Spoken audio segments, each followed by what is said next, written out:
My name is Jason JROCK Houston, and you're listening to Chaotic Risk Magazine. We can be found on the web at www.chaoticrisk.com. Our special guest tonight is legendary metal singer Sean Peck. And Sean, a lot of people, of course, know you from your many projects.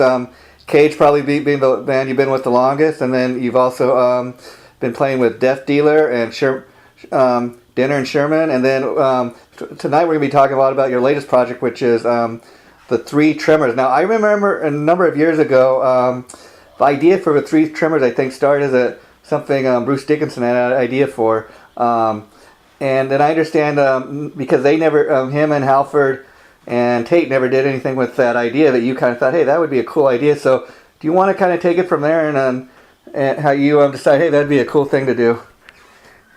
Well, first of all, anytime I get introduced as legendary singer, it makes me way more excited about the interview. So thank you very much for that. Yeah.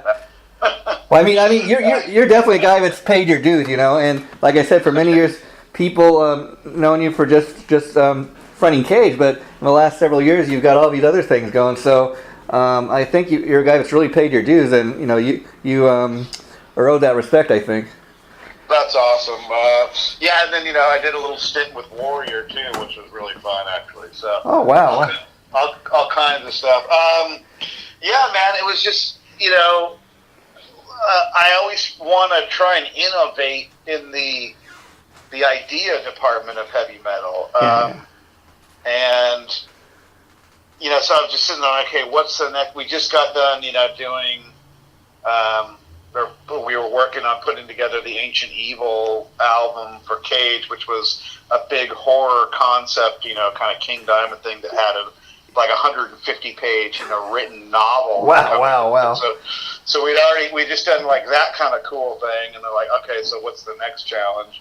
And I was friends with Roy Z, and so when that whole Three Tremors thing was kind of going down, I had heard kind of the inside story of, you know, why it didn't come together. That's a story that I don't think has really been told. Okay. I haven't told that story because I don't want to get anybody in trouble. I hear you. Now I don't want to get Z in trouble, but go ahead. Now, I know kind of how the idea for this Three Tremors back in the day got started. Is if you go back to the very first Halford album, there's a song on there, I believe, called The One You Love to Hate, which is like a duet between Halford and Dickinson.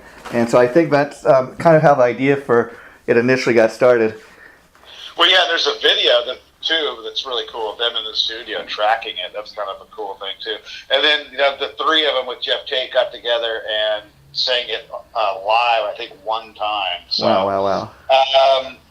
Yeah, so, you know, what's cool about it, it's kind of like an urban legend. It's like a heavy metal prophecy, like that never got fulfilled.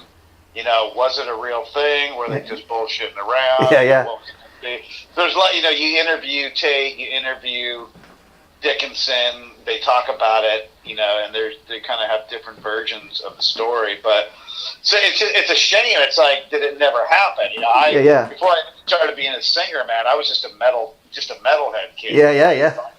I mean, singer. It's one of those like it's become a famous myth thing that never actually came into fruition. And I understand when you came up with the idea, hey, I think I'm going to see about you know, moving ahead with this Three Tremors idea. I understand that you initially is it true you initially reached out to Bruce Dickinson just to see what his feelings were on it, and I even understand that you obviously went in ahead and copyrighted the name and that. Well, I didn't. You know, I talked to Roy Z. I don't. Oh, okay. I don't have any direct contact with Bruce Dickinson. I go, hey man, you know. Yeah. Kind of farther down the road. Yeah. I told him that I was thinking about doing. So what I was getting to was it's like the metal world was deprived of this thing that might have been just like amazing, and so I'm just sitting there thinking like, you know, cool idea. Why don't we, you know, make the 2018 back then when I thought of it was the 2013 version of it, but now we're in 2019. Like, why don't we, you know, someone's going to have to take the time and effort, and let's get the other two best singers in the genre that I can think of and actually make this a real deal. And course, the first, I also looked at like, okay, so is this name trademarked or what? The whole point was to make it the Three Tremors. We could have called it something else. Yeah, I hear you. We talked about calling it something else, and we're not really stealing the idea. No. We're just like, it's kind of like a tribute to the idea. Yeah. The reason I always say, like, hey man, maybe this would motivate them to do their version of the Three Tremors, and this is also the American version of the Three Tremors. Oh, hey, there you go. And the reason I asked you that is because, again, in today's day and age of fake news and everything, I had read some of this stuff on the internet, and I'm like, well, okay, I'm talking to the man today, so who better, to ask to, if this is true or this is true, and so that's the only reason I was asking that. Now, of course, a lot of people know you and Tim Owens because, again, you guys have been doing this for years now. The third guy, Harry, I'm not that familiar with myself, but once you decided to go forward with this, Sean, how did you pick the other two singers that you were going to do this with? Well, I knew I wanted Ripper. I mean, that was just, I'm a huge Ripper fan. Yeah. He came through on the Jugulator tour. Cage got to open, for Judas Priest twice. And that was just like, dream come true because Priest is like my favorite band. So that was like amazing. And then, I met him and, we were both the same age. And, so we kind of, stayed in contact over the years. And then I would run into him, we played some of the same festivals and stuff together. I'd run into him, hey, what's up, man? Yeah. And that kind of. And so I reached out to him and, I reached out to him first, really hoping that, he would be, he would be a big part, a big catalyst into it. And he was totally into the idea. So I was like, oh my God, okay, well, he's into it. So there was another guy that we had talked to besides Harry about doing it that, might have been the third guy. He was a European guy. Another friend of mine. I haven't revealed who that was yet. I hear you. I'm keeping that kind of secret too. But it just, as it became real and we actually put the song together, it became apparent like he was just too busy, and I don't know, maybe his heart wasn't going to be into it the whole way. Because not only did we want to make an album, we wanted to make this a band. We didn't want to just make this like a project thing. Oh, okay. We wanted this, the whole bringing this out live was going to be like a key, super important component. So it wasn't just a throwaway, super group album that's it's okay, here, it's come and gone. We wanted this to be like a live thing. And I was at a festival in Germany, and me and Harry were at this after party, drinking beers, and I go, hey man, I'm doing this Three Tremors thing, what do you think about that? He was like totally into it, and it worked out really great because Harry, Harry Conklin, the Tyrant from Jack Panzer, he's in the true metal world of Europe. I mean, he's really well known in Europe, like in Greece and Germany and stuff. So, and the way that he sings and the kind of dude he is, it was bad. It was so good that we got him as a third guy. And with any luck, like you said, he's well known around Europe. Hopefully, if this project takes off, like a lot of people are predicting, hopefully it's gonna raise his level here in the U.S. a little more, so he gets a little more known around the whole world for what he's doing.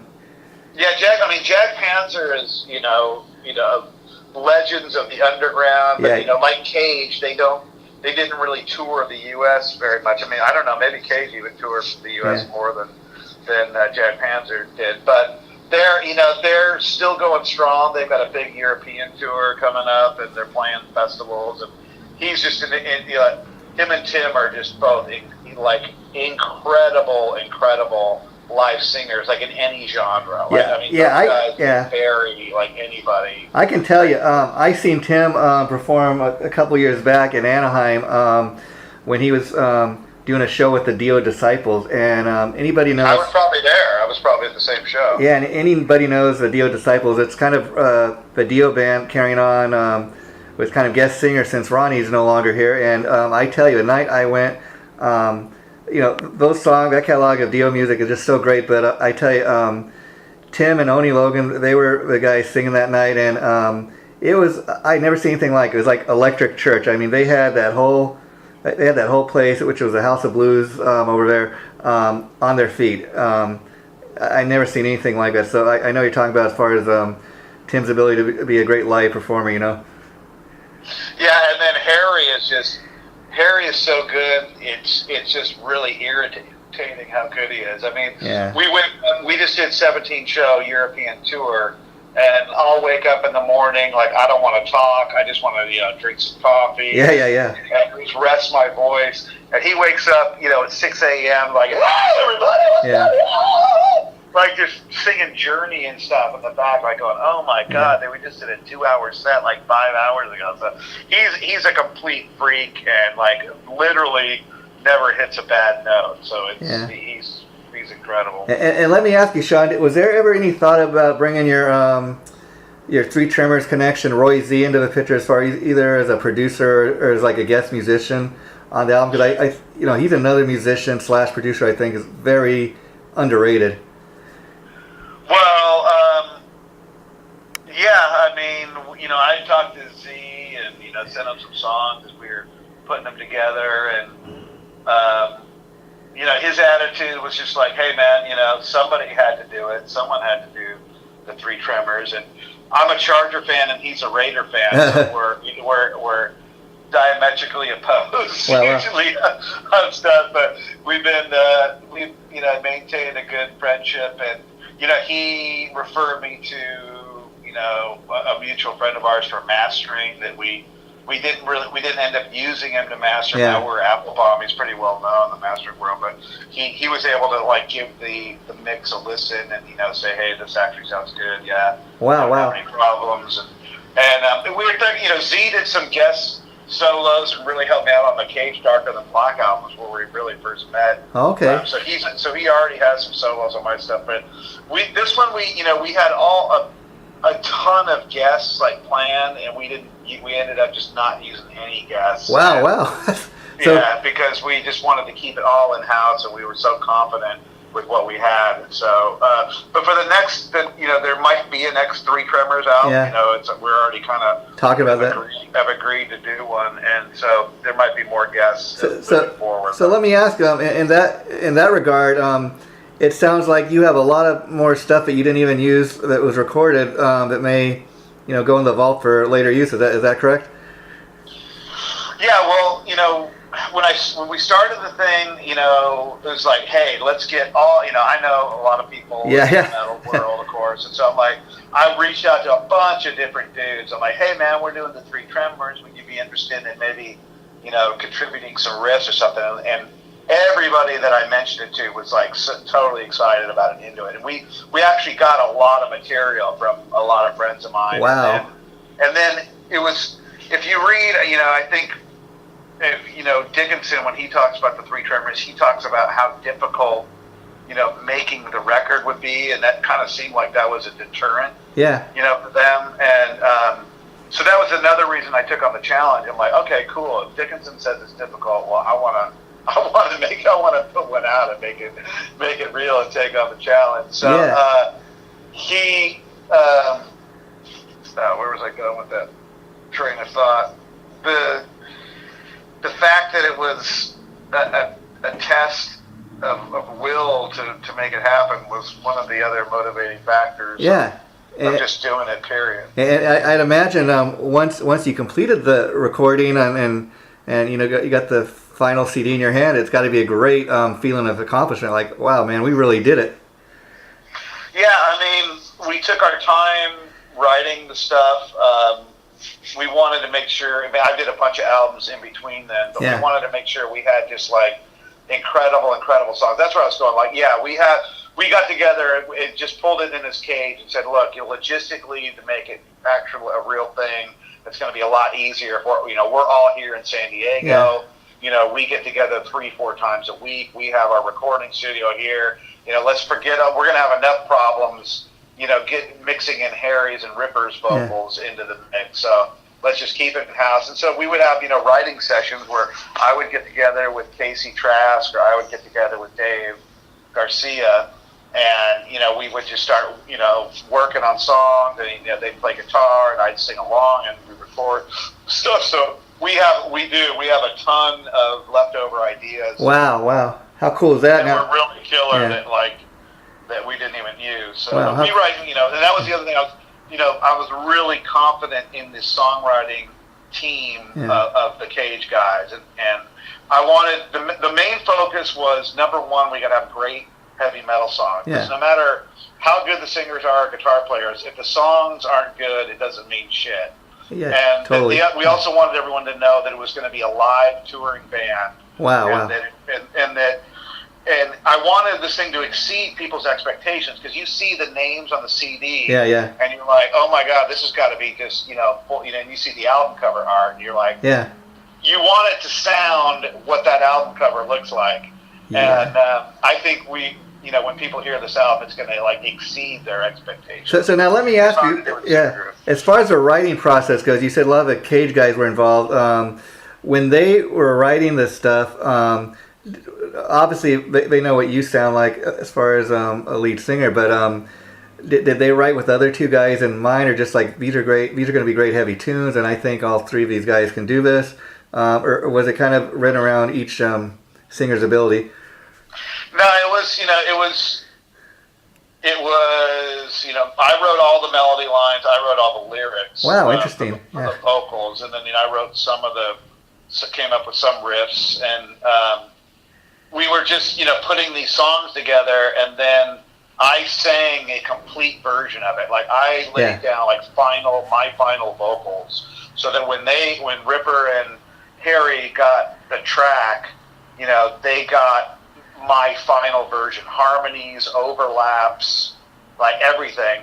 And I wrote the songs with three singers in mind. I kind of already do a lot of overlapping, vocals is just my writing style, so I was already kind of geared for that. But it was really designed where like this song is so radical that it requires three singers, So we tried to.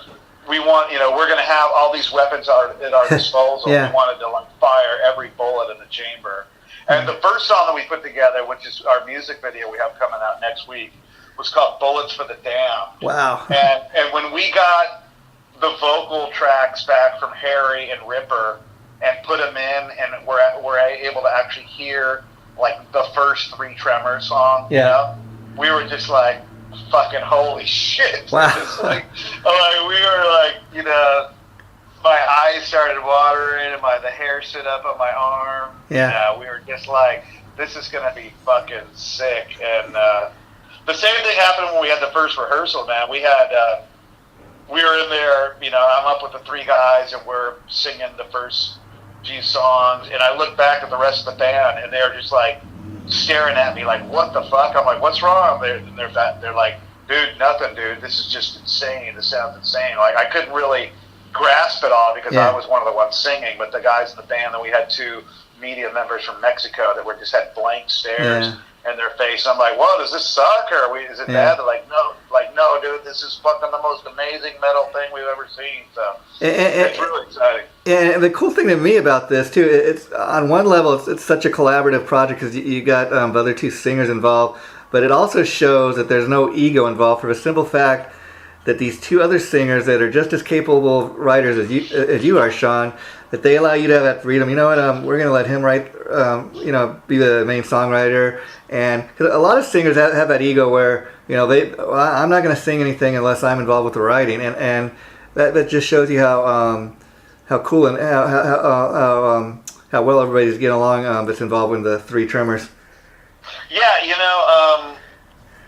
I wanted to do it this way just to keep it easy for the first album, so that we could just get the album done. They threw in a lot of nuances and a lot of cool little stylistic things that definitely added to it. But the thing that I was stoked on was, you'd record the song, then you'd send it off to the guys, and I'm like, how do you like the song? And I was just reviewing, we have another music video that's got a bunch of live footage from the tour, and I was just, I just went through hours and hours of footage, and man, Ripper and Harry are just totally into these songs, man. They're really everybody digs the shit out of these songs and really enjoys singing them. So that was really gratifying for me, just to know how much, you know, Tim and Harry actually really fucking like the songs. And, you know, Tim's just like, man, this is my style right here. Yeah, I dig this shit. So it made me feel really good that, you know, these two fucking monsters like are, you know, not just because, you know, oh, I got to do this, but they're like, you know, they love singing the shit.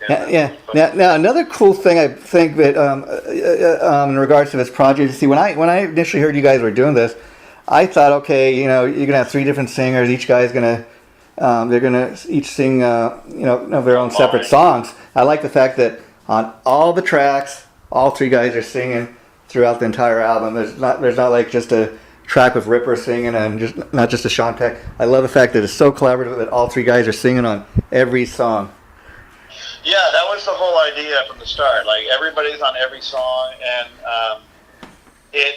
it's smooth too, man. You just listen to the album, and after a while, you kind of forget that it's 3 different guys. You're just like rocking out to the track. So it really, you know, came out. You know, we wanted it not to sound like a giant mess of shit and like a million voices you know, layered together in a big, you know, choir.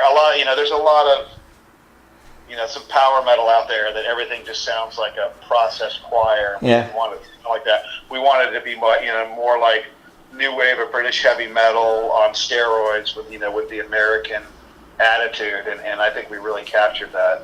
Yeah, I mean, it sounds like that old school metal, like you're saying, and I just love the album track. I mean, the album artwork, because like all 3, like again, it's you don't get the feeling that there's any ego. I mean, all 3 guys are kind of on the cover, front and center. There's no one that's more in the center than the other guys. You feel like the power of each guy, you know, there, and you look at the cover, and you have no doubt that this is a metal band, you know. Yeah, you know, the more press I do, the more I'm embracing the old school. You know, people, whatever you want to call it. There's, you know, this is the genre that we like. This is how I grew up on with heavy metal. I mean, when I grew up with heavy metal, it was fucking flamethrowers, lasers, giant skeletons, fucking demon monsters and shit. Yeah. And that's why I fell in love with it. Not to be this, you know, pretentious, let's sing about our feelings and fucking.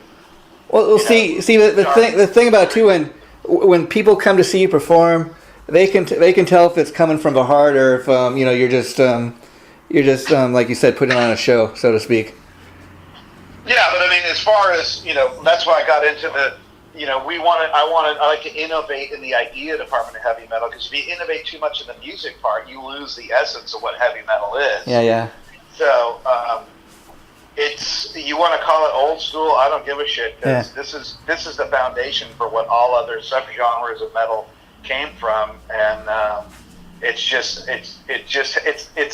a gimmick having the 3 of us, but it's an actual tool, because we're doing stuff. We're not just wearing costumes and masks to get attention. You know, we're up there singing and delivering it to try and take this, you know, heavy metal genre almost to the next level, in a sense. Yeah, you know, and the other thing I got to commend you on, Sean, is, you know, like I said, you've been involved in a lot of projects over the last several years, and it's very hard for you know, somebody to listen to Cage album, or, you know, even the 3 Tremors or Death Dealer, and not associate with you, because you're involved in all these projects. But what I must really commend you on is, like, you know, Death Dealer does not sound exactly like Cage, and obviously you're involved with other players, other musicians. They bring their influences into the picture. But is that a hard thing to do when you're involved with so many bands, to kind of be able to keep it fresh like that?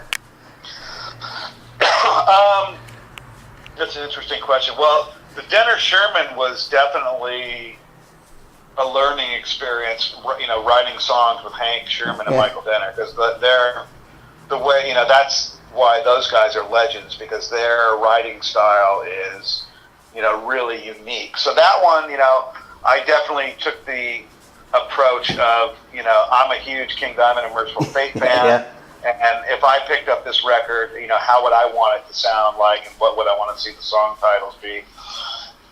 So that one was a little easier to approach. separating the Death Dealer and the Cage is probably, a little harder. Stu Marshall is a primary, and Ross the Boss, primary writers there. So there's a little bit of a different style, but it's similar to Cage. Yeah. I definitely, every song that I put together, I like it to have a hook. If I get the hair standing up on my arm, then I know it's a good metal track. I've got a lot of, album of the year awards and stuff, so I think I have a pretty good barometer as far as what's a good heavy metal song. Yeah. And that served me well. And none of the things I've done have been just projects, so they've all been bands. But yeah. I know you're just using that word, but everything that I've done has been like, hey, this is going to be live. Because the payoff to all this as a musician is to perform live. I mean, that's the funnest part. Yeah. The second funnest part is to talking to dudes like you that are fully into it and want to talk all about it. Yeah, and I mean, you make a great point there, because you take, they got some great labels out here. I mean, Frontiers is a great example, and they put together some of these great albums. Like they did one with Michael Sweet and George Lynch, and they've actually put out 2 albums, but because both guys are so busy with their other bands, they just put out the albums. They never get a chance to tour behind any of this stuff. So, that is a rarity these days. So it's very cool you're able to do that. Now, you bring up Dinner and Sherman. That was one of my favorite bands you were involved with. Was that just a one-time deal, or you guys have plans to do stuff in the future?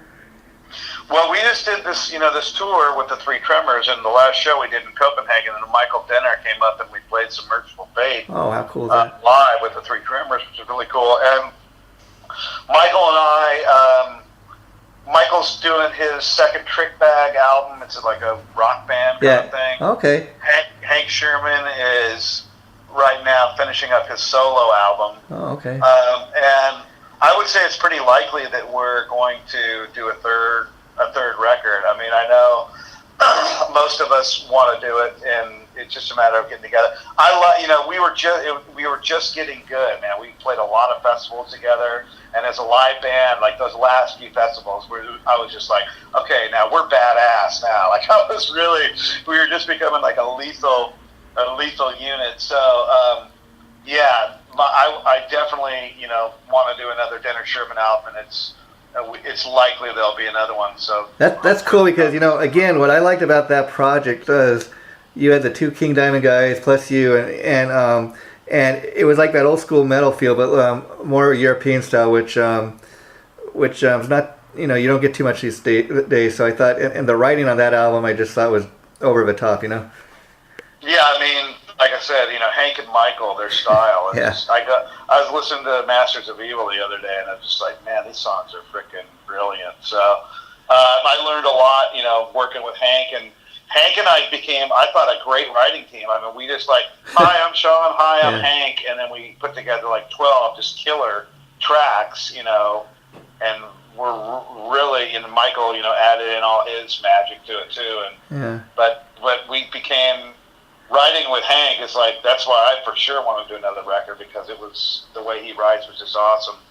But right now we're almost done with the third Death Dealer album, and that's coming out really good. So I was going to ask you, with Death Dealer, because I talked to Ross and you before about that, and I understand Stu Marshall, he's this legendary musician, and he spends a lot of time in Australia. I think that's where he's from, and I understand when you guys were recording those albums that. He was all the way in Australia. A lot of those tunes were written in Australia, and you guys really didn't meet up until you because you weren't actually in the same studio. You didn't actually meet up till you guys started doing some live shows. Is that correct? That was it. Yeah. They all flew out to San Diego, and we had a couple rehearsals, and then we played a show in Mexico and San Diego and LA, and. But we did a European tour. We did 2 European tours. We did an arena tour, was one of the first things we did. Yeah. Which was just playing in front of 5,000 or more people a night. Was one of the first gigs we had when we replaced, and when we had Steve Bolognese come in as the drummer. That all of us had never done a rehearsal together. Wow, in the same room. And we played the Bulgarian giant arena. There was 7,000 people. and we had never even played it. We never even jammed all together once. And we're looking at each other like, okay, man, here we go. So let me ask you, no one screws up. When you're doing a show like that, where nobody's actually rehearsed in the same room together, are there any nerves on your part, or you kind of feel like, well, hey, I've been doing this long enough. I know these guys, they've been doing it long enough that I don't worry too much about their ability to do what they need to do. Being the singer, and having it like we do, like I'm always just like, oh God, because every night is a challenge. Yeah. Like this, for me, anyways. And so, I knew the songs really well, so I was fine. And then I'm good at ad-libbing. If the ship fucking sinks on stage, I'm like, okay, that was just a warm up or something. Like we've had that happen. Wow. Where you gotta when the song gets fucked and you have to stop in the middle and then you have to act like everything's fine. It was all part of the show. So, but you roll with the punches, man, no matter what. And I'd imagine the other cool thing about the Three Tremors is like you're kind of mentioning being the lead singer. Most of the bands you're in, you're the only guy that's really. Responsible for singing, and you got to talk to the audience. Kind of that's a big kind of a big thing to have to do. But like with the Three Tremors, you got two other guys. So you if one guy's having a bad night, maybe you got a bad cold or something. The other two guys can back you up, and vice versa. Or if one guy's having a bad night, where it's not all on you. That's got to be a great feeling too. Oh my God, yeah. I mean, I'm the only one that ever had a bad night. Those two dudes never had a problem. Yeah. I got the European tour we did. So we did 7 European tour. The album isn't out till January 18th. Yeah. So no one. There's only 2 lyric videos out, so no one had heard any of the songs except those 2 songs. Yeah. We played all 12 songs on the album live. Wow. So people were showing up really not knowing what to expect. The songs went over fantastic, but yeah, I caught a cold on the 6th show. I was so pissed off that I got a cold. I don't know why I got it. I was in great health, hadn't been sick for a year, and so the 2/3 of the show I had to battle. I don't mind having a cold at all, but it's just some colds affect your voice, some don't. Yeah. I actually sang the entire the Denner Sherman EP. I had a nose cold so bad. I'm so nasally on that album because I all those whole tracks I sang my head was just completely clogged up. Wow. But it didn't affect, but my voice was still fine, But this was one of those colds that completely screwed your voice. So I got better and better as it went along, but man, it was definitely nice being able to hide behind both those dudes. Well, I bet. Now, with the Three Tremors, like you said, you guys have done some shows in Europe, and I know you're getting ready to do some shows here in the U.S. right now. Once the album gets released on the 16th, what's the plan? You guys will be initially doing some headlining shows, or are you going to try to get on a tour? Well, we're doing the headlining U.S. tour, where we're doing the East Coast, the Midwest, and the West Coast.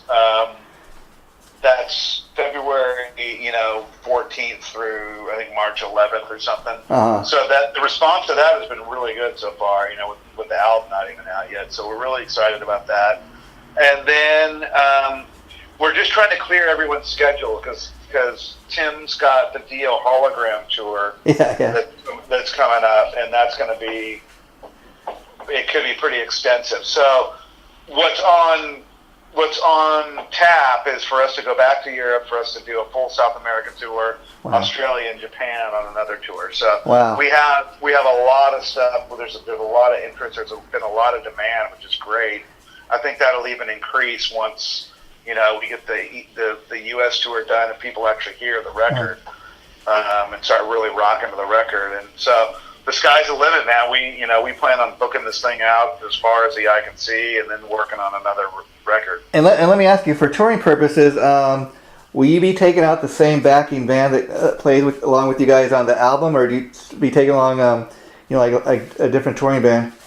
No, we're going to be taking out the same band. That was one of the other things that's ended up being really cool about this whole Three Tremors thing. It's the 5 guys in the band, me included, are basically caged. So we've toured together for years. Wow. we're all really tight friends. You know, everyone in this band is like super easy to get along with. Totally just stoked to be playing metal. You know, living for the glorious steel. And there's literally no drama. No one is bitchy, and it's nothing but a barrel of laughs the whole time. So when we got Tim and Harry to go do the tour, you know, we knew them and we were friends, but we hadn't, you know, lived with them for a month like all of us had. And we all ended up, the 7 of us, you know, had become just a super tight freaking like street gang of bros, man. And so that makes it even more fun when everybody likes each other and is just like having a fucking blast. So yeah, for sure, we're taking up the same unit because we're just it's the 3 Tremors, and then the other guys are the 4 Horsemen. Wow, that's I dig that. Now let me ask you, you know, in regards to that, like, could you obviously you're promoting the 3 Tremors right now. You got an album's worth of material, so you don't really need to be throwing anything else into the set list. But could you see the day being that, you know, the backing band is basically about the Cage guys, where you guys might throw in a Cage song or two, or? Well, we do. So the set consists of all 12 original songs, and then a little ways into the set, Ripper does "Burn in Hell" on the Jugulator album. Cool. Oh, okay. Harry and I leave the stage. He does "Burn in Hell," and then a little farther down the line, I do the song "Hell Destroyer" off the Cage Hell Destroyer album. And that went over fantastic everywhere we went. And then a little ways later, Harry did the song "Black" from one of his Jack Panzer albums. And we ended the main set, and then we do an encore. We come out with where he just starts playing the drums into Painkiller. Like, so no one's on the stage. Drummer comes out and just starts playing Painkiller, and then we all 3 run out and sing Painkiller together. And then we went into the Sentinel. Wow. And then we also played Scream Machine off Tim's Beyond Fear album, which we all really love. How cool is that? So not only you guys performing on stage like as a 3 Tremors, but then each guy kind of gets his own little moment in the spotlight to kind of solo. That's a great idea. Yeah, and then we're not playing Living After Midnight or anything. We're playing Painkiller and the Sentinel. Like, we pick like the real gnarly pre-songs. So I gotta ask. Those are great choices, but why did you guys purposely not go for the obvious of having Ripper do the Ripper? I don't know. I mean, I don't know. I think he's saving that for his solo tours. Oh, okay. And then one night we played "Breaking the Law" and "You Got Another Thing Coming," where Tim plays the guitar, just because the promoter begged us to do it, and we hadn't rehearsed any of that. We're like, all right, fuck it, let's try and do it. Yeah, see again. And actually went crazy. When we played "Breaking the Law," the fucking place went like berserk. We're like, holy shit. Again, keeping it fresh, and I dig the fact when you guys, you know, I love the fact that you're going to include a song like "Burn in Hell," which you know, Judas Priest probably themselves will never perform again, and at the same time, you know, Tim Ripper Owens is not the type of guy that can say, "Well, I just refuse to sing a Halford song. I won't do that." You know, so it's cool that you guys can do everything. Yeah, man. You know, Tim is, you know, doesn't have a big ego or anything. He likes to. He likes to do the great songs like they were on the record. So yeah. Me and Harry were kind of getting too excited when Painkiller and the Sentinel would show up, because we were like wailing the hell out of the thing. We're like, okay, so we pulled it back a little bit, but you've never heard a version of Painkiller like this before, man. The 3 of us doing Painkiller is just fucking wow. You know, and talking to Sean and hearing how excited you are, I'm excited to go see you guys live when you come, you know, to the LA area. But I got to tell you, you know, the other thing is, I'm talking to you, I almost think you'd have to do a headlining show. I mean, just the fact that you're performing the whole album, you got each of the singers coming out and doing their own little kind of solo moment. I'd imagine you'd have you know, a guitar player and a drum solo.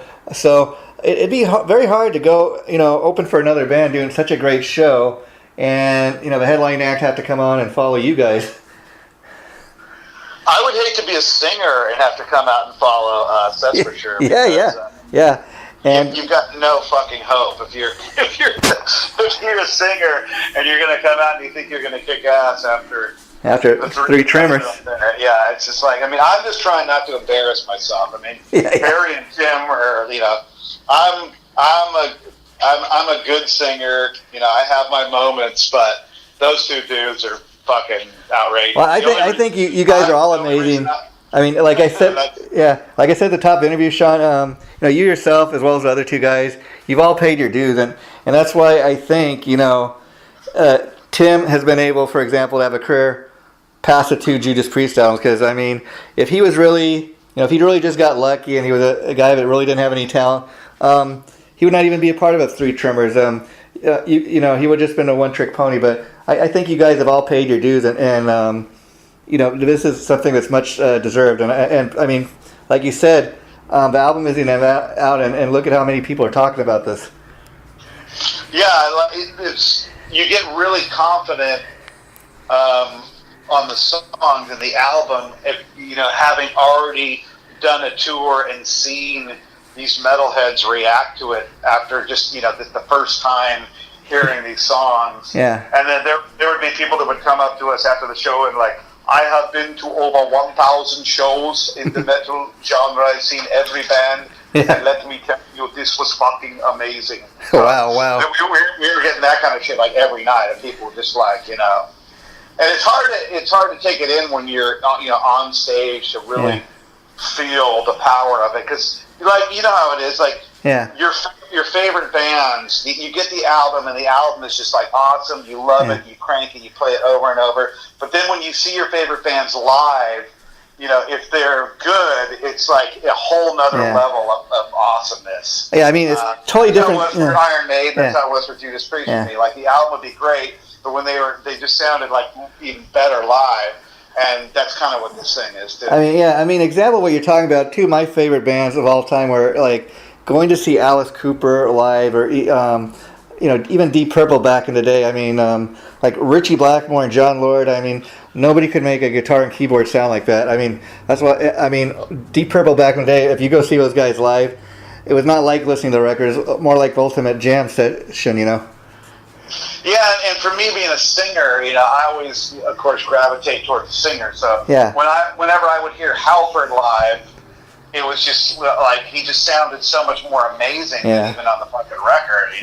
I think you're going to get a lot of that with this. I think you've told me before. You actually have toured with Dio or met him before. And a perfect example of what you're talking about is I remember seeing Ronnie on his last tour with Heaven and Hell, which was really Black Sabbath, but they had to call it that for legal reasons. But in any event, I was just amazed because, I was up in the rafters, and you see this little tiny, short guy on stage, but man, he had a powerhouse voice. I mean, his voice filled the whole arena. It was just amazing to think that voice is coming out of this little tiny guy.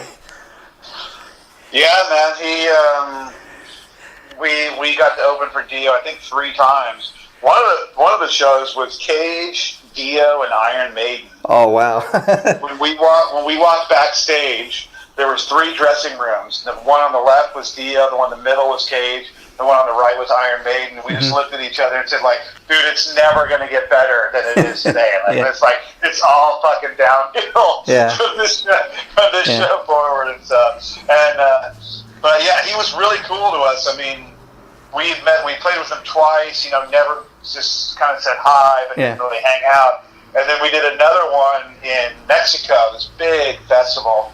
And we were walking by, there was like this maze of dressing rooms back there.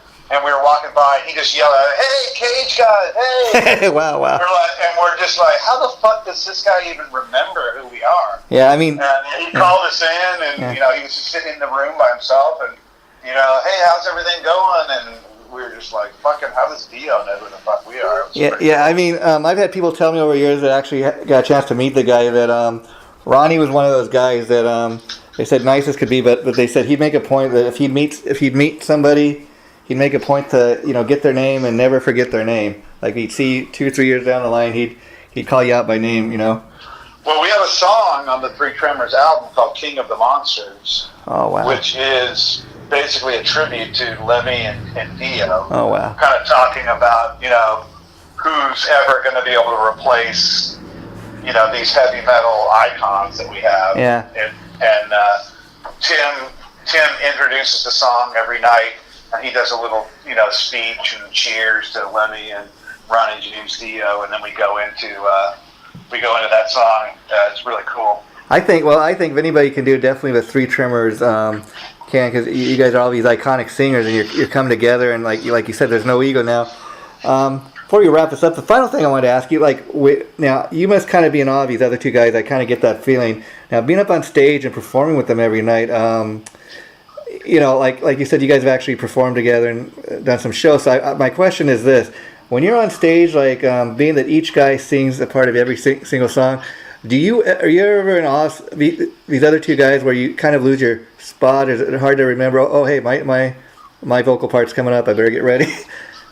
Yeah, I mean, there's still a lot of ad-libbing. Like sometimes Harry's kind of the wild card. Tim and I pretty much stay in our lanes. Yeah. I'll be ready to sing one line. All of a sudden, Harry will just start singing it, and I'm like, and me and Tim look at each other like, oh well, fuck, I guess he's singing this one tonight. Yeah. So there's still a lot of freestyling that goes along, and Harry will get a wild air up his ass and sing some super high note, or Tim will just start wailing on a place like, oh fuck, okay. Yeah, and you just let the other guy go when he's going. And that's the beauty right now of a band like this, where not a lot of people are familiar with the songs. They don't know the songs that well yet. You wait maybe till you do the next album, a couple years down the line, and by that point, people are going to know these songs. And I mean, I've heard where other bands like AC/DC, if they if one lyric is wrong when they perform live, the fans know it and they'll point it out, and it's like, you're not at that point yet, but you'll be there, trust me. Oh man, dude, Harry would just start singing like the wrong lyrics. And the cool thing though is at this point you can get into it. And me and Tim are looking at it just laughing like, what the fuck is he saying right here? Pretty funny. I mean, the cool thing about that is you can get away with that at this point. I mean, and even going back to some I remember listening to old Aerosmith albums, and I couldn't even understand what Tyler was saying, but I said, I don't know what he's singing about, but hey, it sounds cool. Well, I've had to do that. Like we've some Cage shows. Like we'll have a new song, yeah, and I won't really have the lyrics even done yet. I'll just go out. I've gone out and we played some new songs where I just do a bunch of fucking gibberish. Yeah. It's fucking different. Hey, it's all the name of metal, right, man? All the name of metal, but yeah, it's always fun. Tim and I are always like looking at each other like, what's Harry gonna do next? Yeah. Like every night is an adventure, but that makes it fun, man. And then, finally, I think the other thing would make a band like this really fun is the fan base has got to be really mass. I mean, you bring your fans along, Harry brings his fans, Tim brings his fans, and that's a huge fan base right there.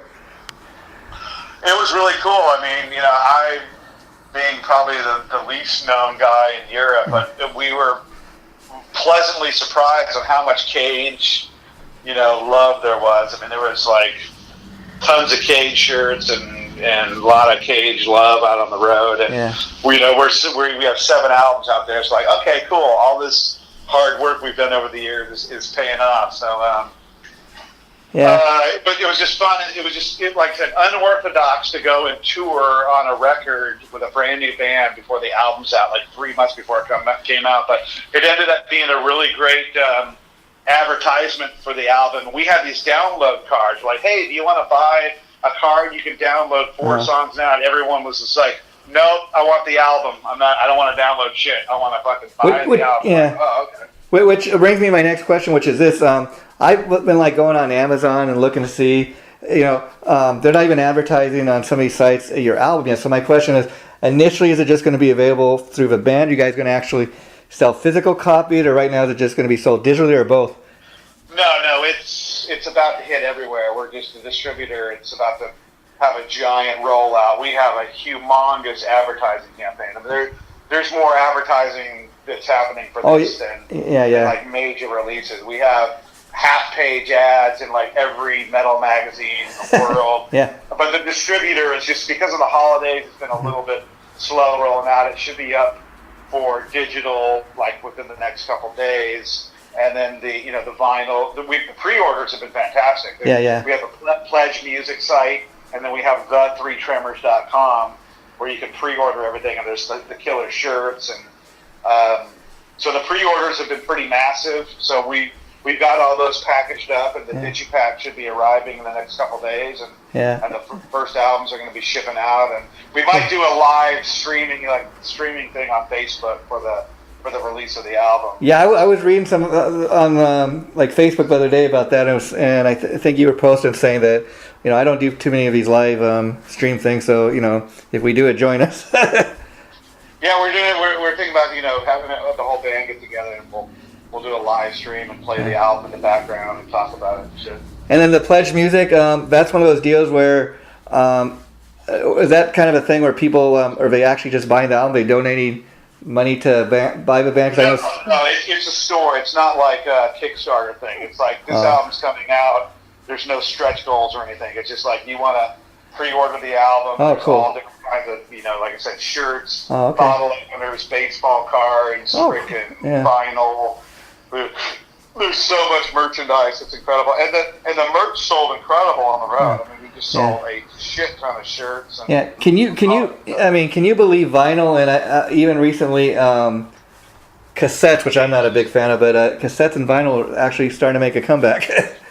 Yeah, vinyl are so cool. Like, you get to see that killer. That's why I like doing those crazy artwork. You get to see it on vinyl, and you just sit there and stare at it. And so have you guys decided? Will you be having even a limited run on vinyl? We have the regular black vinyl. Then we produce only 100 gold vinyl and 100 silver vinyl. So yeah, the color ones are very limited, but. And vinyl's been selling great too, so it's and people haven't even heard it. I think once this album is out, people are going to go, holy shit. And what's funny about the vinyl making a comeback is I was talking to this guy, and he was telling me I don't even have a turntable anymore, but man, I'm going out and I'm buying all my favorite albums on vinyl just for the collector's value. I'm like, that's kind of a pretty cool thing. A guy doesn't even have a turntable, but he wants to have a record collection. Okay.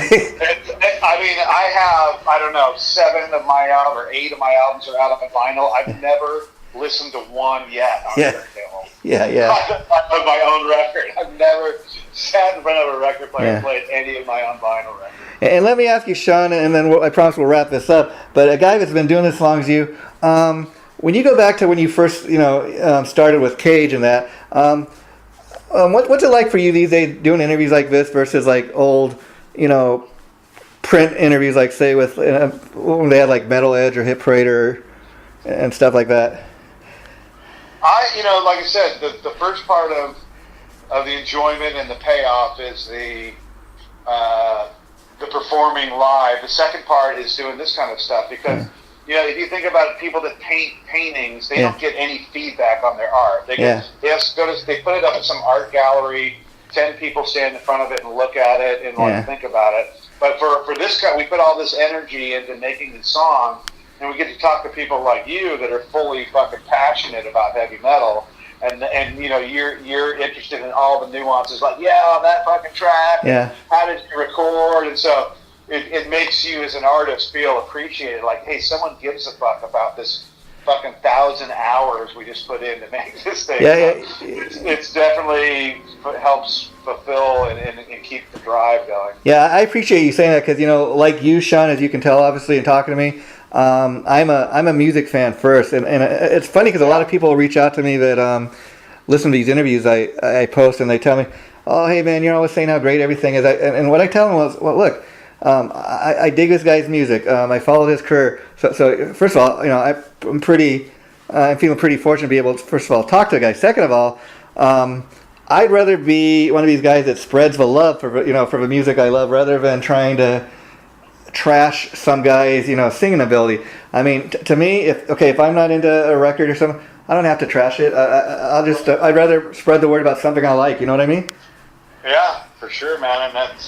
And you put a lot of effort into doing this shit too, and that's why I'm always appreciative of people that take the time to help us get the word out for what we're doing. Yeah, well, you keep putting out. You're a metalhead. Yeah. When you're a metalhead, you see some dude walking down the street with an Iron Maiden shirt, and you're just like, hey, what's up, bro? I mean, it's a it's a connection, a common bond, if you will. And even talking to you, like I'm impressed with all the music you put out over years, and at the same time, it's kind of cool to think Sean Peck, who I've listened to all these years, he's just as big of an Iron Maiden and Judas Priest fan as I am, Oh, fuck yeah. I mean, like, on tour, I'm the guy that's always out at the club watching the opening band. Like, I don't just sit back and never come out. I'm just out there. It's part of the enjoyment, man. Part of the enjoyment is just being in the metal club and around the metal heads and love it, dude. Well, I keep saying the one last thing. This is what someone needs to do. Someone needs to put together like the Metalhead Network. Yeah. So like, if I needed to call a plumber right now to fix my toilet, I would have like 5 different plumbers that were metalheads that I could call. There you go. There you go. Or like, hey man, I need to have my party catered. And like, oh yeah, these dudes are metalheads. Like, someone needs a fucking metal connection, if you will. An Angie's List or something of people that are in business that are metalheads, because we would just share the love within the community. Yeah. I think it's a fucking great idea. I don't have the time. I don't have the fucking time. But somebody does. Someone needs to fucking put this together. Yeah, somebody obviously does. You read all these people's comments online. Some people got that kind of time, And I was curious, Sean, a guy that's got such a powerhouse voice like you. Are you just kind of a natural singer? I mean, did you take lessons coming up, or did you kind of teach yourself to sing? No, man. When I discovered heavy metal, I was just running around my room, air guitaring and screaming in my lungs and shit. And I'm like, man, learning how to play guitar seems like way too much fucking work. Like, I'll just have to be a singer. Yeah. I can talk, so I gotta just taught myself, and fucking here I am, one of the 3 Tremors, for someone that never took lessons or. Hey, there you go. Like I said, in choir, I wasn't in fucking any school shit, nothing. Well, it's one of those things that as far as talent, if you got it, you got it. If you don't, you don't. And like I said, you've lasted this long, so you're obviously doing something right. People like what you're putting out, so continue to do it. And the very last thing I say before we wrap this up is I just want to give a shout out to our mutual friend Chip at Chipster PR, because I tell you, he's another reason, Sean, that a lot of people are checking out the 3 Tremors. If you got that guy on your team, he always does a great job. I mean, he hooks me up with great interviews and stuff. And if you look at the roster of artists he represents, I mean, he's just a legend. Judas Priest. Yeah. Judas Priest. There you go, Judas Priest. Yeah. I mean, I've worked with Chip before, and he's really fucking going the distance on this one for sure. He's busting his ass. So yeah, it's a big team effort, and so far so good. Well, good luck to you and the other 2 Tremors, Sean, on the tour. I don't think you need luck, because it's already. Just look at the huge response you guys are getting, and I'll be sure to let Chip know when this gets posted. Anytime you want to do this, or you got anything to promote, my friend, feel free to reach out to me. Okay. Yeah, and then you're gonna come to the Malone show or the whiskey show. Yeah, I'd like to come to whiskey, so I'm gonna see what I can do to arrange that. But and if I do, I'll come up and say hi to you. For sure, man. Make sure you come out and say hi to us. Okay, we'll do that. Take care, Sean. Bye-bye. Thank you.